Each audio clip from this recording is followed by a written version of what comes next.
Hey there, I'm Matt. Welcome to my channel, and in today's video I've got an exciting one for you. How to check flatness of a floor. Okay, might not be that exciting, but it is a crucial step. Anytime you're looking at a flooring project where you're going to be putting down new flooring, got to make sure your starting point is flat enough. So in this video I'm going to show you a few techniques on how you can check to make sure the floor is flat enough. No specialty tools required, really simple process, so stick with me. I'm sitting down here in our basement, concrete slab. We're redoing this room, going from carpet to a laminate flooring. So here's a quick look at the floor. It's about 200 square feet. See, carpet is up, tack strips are up. When it comes to many different types of floating floors, such as the laminate we're going to be installing, every manufacturer has their own specification on flatness. And in our case, 3/16 inch over 10 feet of flatness is required. And it's important to know that being flat and being level are two different things. And for this project, we're really only concerned with flatness, but let's take a quick look at the difference between the two. When we're talking flatness, we're really looking at those peaks and valleys in the floor. High and low spots in the subfloor can cause issues such as leading to a squishy or bouncy feel as you're walking on it, and this can cause separation of planks over time, and having an uneven floor is more than likely going to void the warranty and simply reduce the overall lifespan of the flooring system. And now let's look at the level or slope of a floor. A floor being level really doesn't impact the integrity of our floating floor. As long as the rate of change in the slope is consistent, that means the floor is still flat, even though it's not level. With that out of the way, let's go ahead and see how we can determine if the floor is flat. This may seem kind of silly, but one of the first things that I like to do after sweeping up the floor and getting debris off there is just to walk around in my socks. This gives me a good feel for peaks and valleys and just kind of that initial gut check on how flat the floor may feel, and then gives me some rough idea on maybe some focus areas. So one common way to look at flatness is to take a straight edge board here. So I've got an 8.5 foot board in my hand. This is just a trim board that I actually had taken off the wall down here. Still have some of the trim nails poking through, but we've got a nice flat side on the bottom of it. So it has quite a bit of length to it and will let me cover quite a large area. So here's a quick look at that board that I've laid down across the floor. And we've got this crack up against the wall. What I'm doing is just looking to see, do we have much of a gap anywhere, as that would signify that we've got some unevenness in the floor. As we can see, everything's actually looking really good here. I was definitely a bit more concerned down at this end where we've got that crack. I kind of assume that we'd be dipping down. So then what we can do is we can take this, move it a few feet over. We do have a little bit of a gap down here. Again, we've got the crack line there, so it really doesn't surprise me that maybe, but along the rest of the floor, it's looking actually pretty good. So one thing I like to do is if I am seeing areas that I want to keep an eye on or assess further, I'll sometimes just take a Sharpie, just kind of circle or mark the floor in that vicinity. This is all going to get covered up, so I'm really not concerned about putting marks on the floor. So I just repeat this process kind of in all different directions of the room. Don't have to get too crazy, but it is a good way to kind of immediately assess any potential problems. So right now with this board, I'm getting a little bit of a wobble on both ends, which likely indicates that we've got a little bit of a high point kind of right at that pivot area on the board. Nothing too crazy, but still worth kind of marking it out to look at it a little bit more. As I continued the process of moving the board around, this is where I found probably the most problematic spot on the floor. Here is an example of an area that definitely is probably the biggest concern I've seen in the floor. We've got one end of our board that's up off the ground, probably over 1/4 of an inch here. And it really originates right here at that crack. I measured this gap to be right around 1/4 of an inch over a 4-foot span, really pushing on the manufacturer's spec. We're going to dive deeper into this here momentarily to really figure out just how out of flatness this is. But in the meantime, I'm going to go ahead and just make some marks to show this as a potential low spot. After moving the board around the room, I had a pretty good idea of where some high and low spots might be. I want to better be able to quantify just how flat or unflat the floor might be. So I'm going to use a laser level and a tape measure to really hone in on any variations in the floor.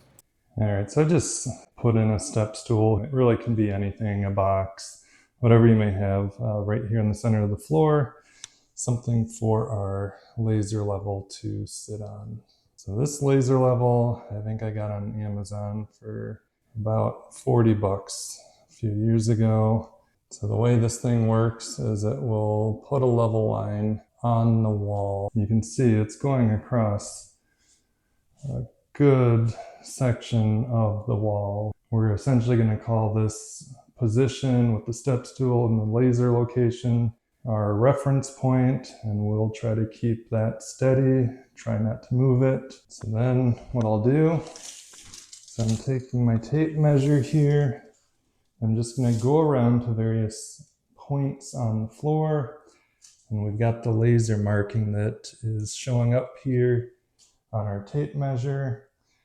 And what we want to do is try to keep this kind of as plumb, straight up and down as we can, so we can get accurate measurements. If needed, you can have a little torpedo level or something on the side here to make sure you're level, but usually I'm able just to eyeball it. So then what we're doing is we're looking at the point in which that laser lies here on the tape measure. So this is 20.5 inches. What I'm going to do is write that right here on the ground. So then I'm going to go to my next spot, pretty much 20 and 9/16 right here. So I've taken 3 measurements now. We've got 20.5 over here, a couple feet away, another 20.5, and then about 1.5 foot away, 20 and 9/16. So the whole premise behind this is to use the tape measure to measure the distance between our level line and the floor. And as we kind of map this out across the floor, we'll start to see differences in measurements, which means we've got differences in floor elevation or flatness. And another thing that can be done, instead of using a tape measure, you can actually create just a little measuring stick, essentially, where we've got our 0 point, and essentially that correlates with the 0 point on the floor here. And I've got my laser set. So when we're at that 0 point or that reference point, we're right at 0. Then we can go ahead and move the stick around. And like for instance here, we've already measured this as being 20.25 inches, one of the higher points on the floor so far. And that lines up pretty close with our measurement here on the stick, just under 1/4 of an inch. Probably the nicest thing if you're going to use a stick is you can actually just attach a little bubble level to the side of this so that you can have easier indication on if you're holding it out of plumb, because that can skew the measurements as well.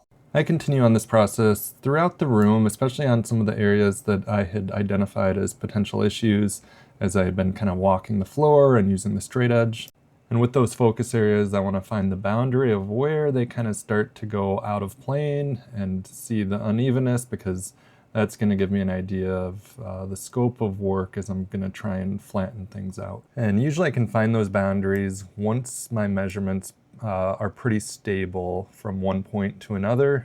And by stable, I don't mean that they have to be the exact same. Again, we're not concerned with slope, so if they're increasing or decreasing at the same rate, that could just be slope, but if they're bouncing around up and down, that's going to indicate unevenness. All right, so I've just finished mapping about 12 points on the floor here. I could probably do some more, but this is giving me a pretty good idea of where things are at.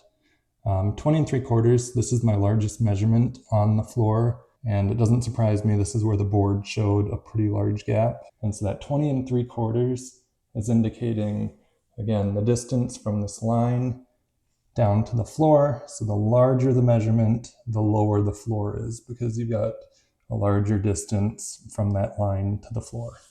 So just for reference, 20 3/16 is my smallest measurement that I took so far. And it's probably close to 9 feet or so away from my low point. This is kind of telling me this is the high area. I can look here, 20 5/16, 20 1/4. And so these measurements, these higher measurements, are all kind of on the left side of this crack here. It's really kind of showing that change in elevation between the left side of the line and the right side of the line. So once I've taken enough measurements from this portion of the room that's covered by the laser level, I'm just going to keep everything in position here. We'll just rotate our level. Now I'm going to go ahead and repeat the same process. It took me about 15 minutes to go through the whole room making these measurements. And in areas where measurements were fairly consistent, I did not take them as close together as areas where I was seeing more variation. And after going through this whole effort, I was actually really happy. I had thought that I was going to have quite a few uneven areas, but it really was just one corner with that low spot, so about 32 square feet, that was truly out of flat. And with this area, I was able to find that boundary. It really lined up pretty well with the crack in the floor, but I marked it up. It gave me an easy indication of where I needed to focus on getting things flat.